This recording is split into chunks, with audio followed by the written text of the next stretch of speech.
Hello and welcome back to another reaction. In this occasion, Nichijou episode 3. Yeah, again, it's pretty hard for me to explain what happened in last episode because it's just a combination of jokes. It's just a bunch of jokes put it together. And yes, it is hilarious. It's the funniest show I have seen in a very long time. Just pure comedy. It's not a mixing of genres. It's not a mixing of anything else. Just pure unaltered comedy, which is again something I love. And yes, I'm continuing with this trend of getting really anime that I really wanted to see, but I couldn't find good footage.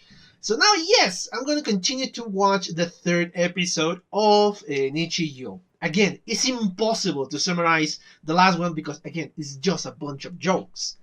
So yeah, these are going to be very short introductions. So yeah, let's just cut all of these and watch the episode, shall we? Okay, I'm back. I just watched second time the third episode of Nichijou. And again, I don't know why I rewatch it. Well, perhaps it's because I love the show, because I really enjoy it and I laugh a lot about it. But really, again, just like the last two times I watched the show, the last two episodes I watched, it is impossible to let you know exactly how the structure of the show works. Again, because there is not a traditional structure. There is not an overarching story that you have to follow. There is nothing in there, and it's not a bad thing. It's just again a bunch of jokes. This in particular started quite calm, very calm. Actually, nothing that out of the ordinary happened in the first scene. It's just a cat that escaped from this cage. It wasn't that big of a deal. It wasn't that secure cage because he wanted to follow a bunch of birds, and he fell into the ground. And yeah, it's relatively normal. Uh, that is something that you could see happening. That a cat just land on their feet, and of course, a box fell on top of him, and yeah, that's it. Again, for this show, this is incredibly normal. That is nothing extraordinary, nothing completely weird happening here. No, it's again relatively normal.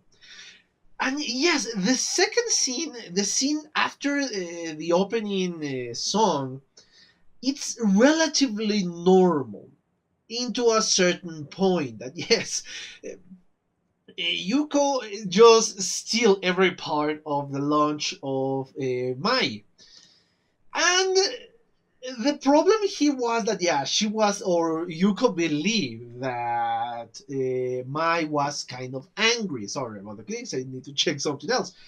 Yeah, because she wasn't speaking to her and all that. Yes, and she started to confess that yeah, she ate all her lunch. At first, it was just the broccoli. I thought, okay, just the broccoli, and pull out a full broccoli. Okay, again, this is relatively normal for the show. Then a full cauliflower. This is weird, but not as weird as this show has given us. And then something else. That, oh yes, in the end, she ate the whole friggin' thing, the whole lunch. But after that, she break a statue, borrow it without asking, try to repair it very poorly, return it with an offer of peace, regret it. I think it buried the freaking thing. No, buried first, then the offering of peace, then regret it again, and burned the freaking thing in the end. Of course, Mai didn't know any of this. But unfortunately for her, and again, this is the twist in the end, because yes, it was kind of fairly obvious when you think about it that yes, she had headphones, and that's why she couldn't hear anything. But actually, she was paying attention, and she discovered something awful that happened with one of her statues. So yeah, that is the joke in the end. I hear you, and yes, you deserve the silent treatment.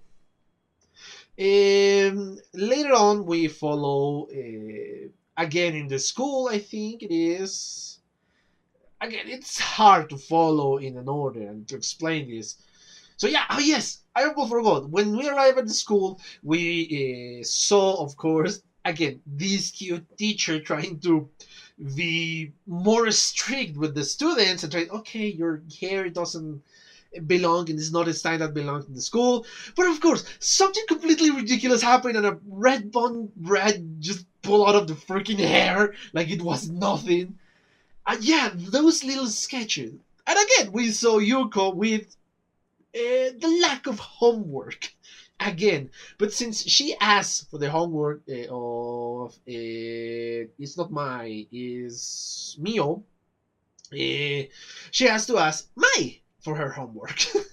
And yeah, the process of this joke is just giving the sheets thanks to the bribery, of course, the lunchbox, the juice box, and all that, and something from the station. But it's just a story. And yes, Yuko is not the smartest of people here. Is yeah, pretty dumb when you think about it. And she got invested in the story that has nothing to do with the homework. And in the end, she got the answers. Unfortunately, what she got is the recent one. And unfortunately for her, she did have,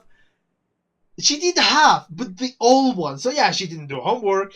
And the next joke, I love that one. And yes, when she's trying to avoid the teacher's vision because she doesn't have her homework and she doesn't want to be screamed out. So yeah, she's just hiding with everything. Yeah, they culminate a lot of the sports cliches of the anime in this ridiculous scene for lacking of homework. And I love it, how they change the cliches from some portion of another anime into this one. Yeah, oh no, I got a crap and I need to follow my spirit and all that crap. I love it. I love that use of cliches in something completely different than the beginning of the cliche. And yes, it's pretty ridiculous. And yes, I have seen that gif for sometimes. The teacher just looking around trying to find somebody else to do the freaking homework or to answer the question in the freaking blackboard. So yeah, it's a very old gif, but I love it. And yes, I love how everybody's telling jokes, but in the moment the teacher tells a joke or attempts to tell a joke, everybody's silent again. Yeah, kind of fitting.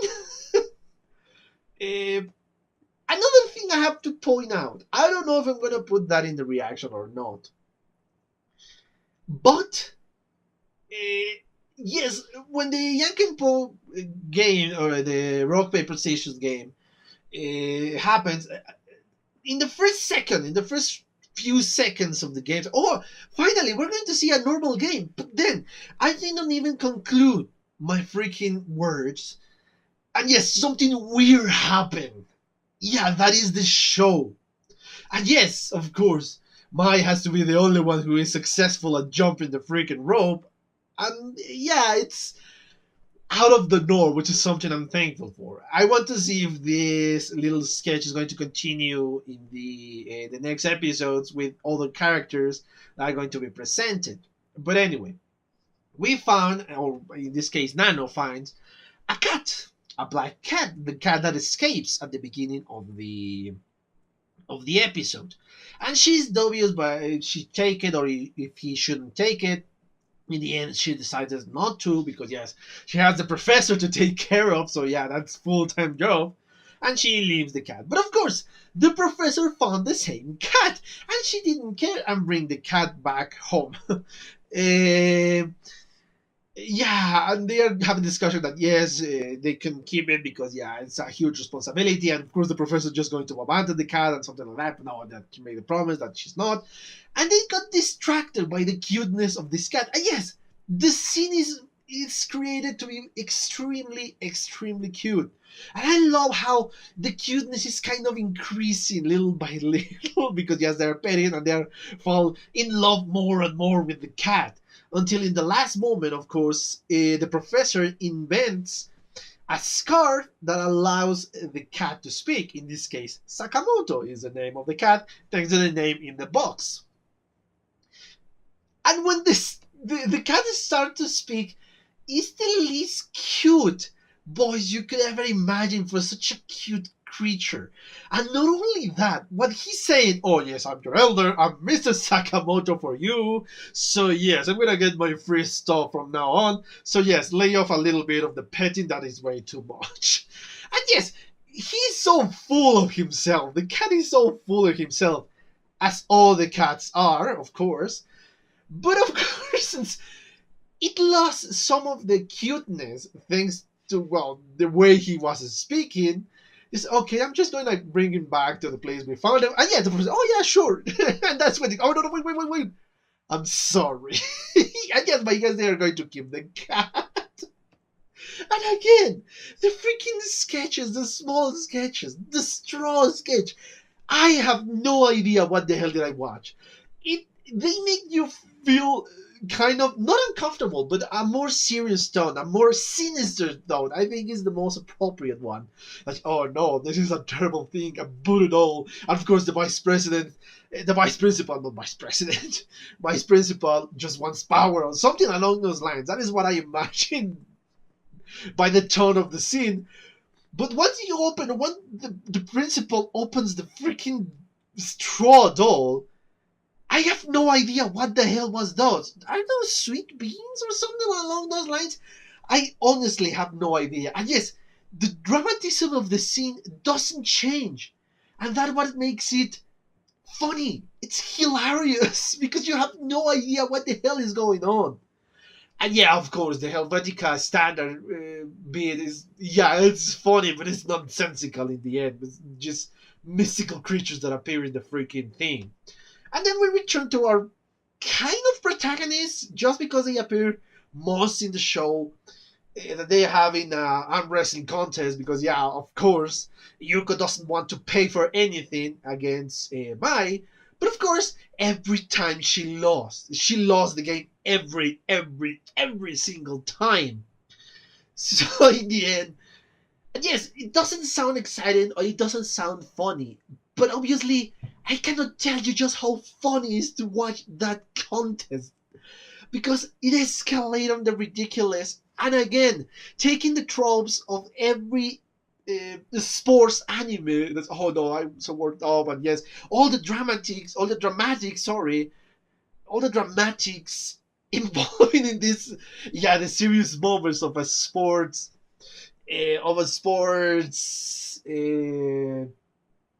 Of the sports anime, it's taken into the extreme of this ridiculous part of the show. And yes, not only that, in the end, he has to buy 23 uses and something from the station. They never mentioned what the hell was that.